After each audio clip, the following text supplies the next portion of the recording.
Hey everyone, welcome back to the channel. Today, we're tackling a super practical topic: how to transfer Litecoin from Metamask to Crypto.com in 2025.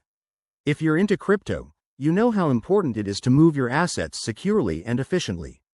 Whether you're consolidating your holdings or just exploring new platforms, this step-by-step guide will get you there without any hassle. First things first, make sure you have Metamask installed on your browser and that your Litecoin, LTC, is already in your wallet.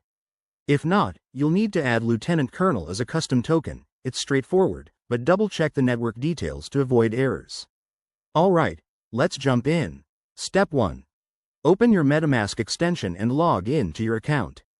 Ensure you're on the correct network for Litecoin. That's usually the Litecoin network itself, so switch if needed. Next, head over to Crypto.com. Log in to your account and navigate to your wallet section. Here, you'll find your Litecoin deposit address. Copy this carefully, as it's unique to your account. Pro tip: always verify the address to prevent sending funds to the wrong place. Now, back in Metamask, select your Litecoin wallet. Click on Send, and paste the Crypto.com address into the recipient field.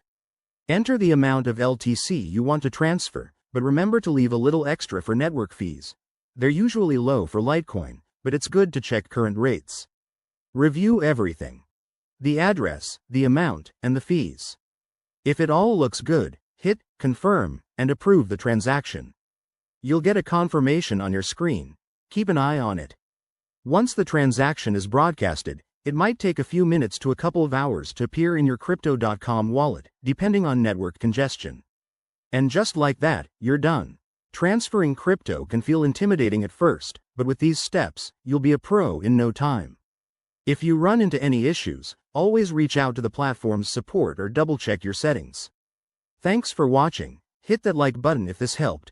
Subscribe for more crypto tips, and I'll see you in the next video.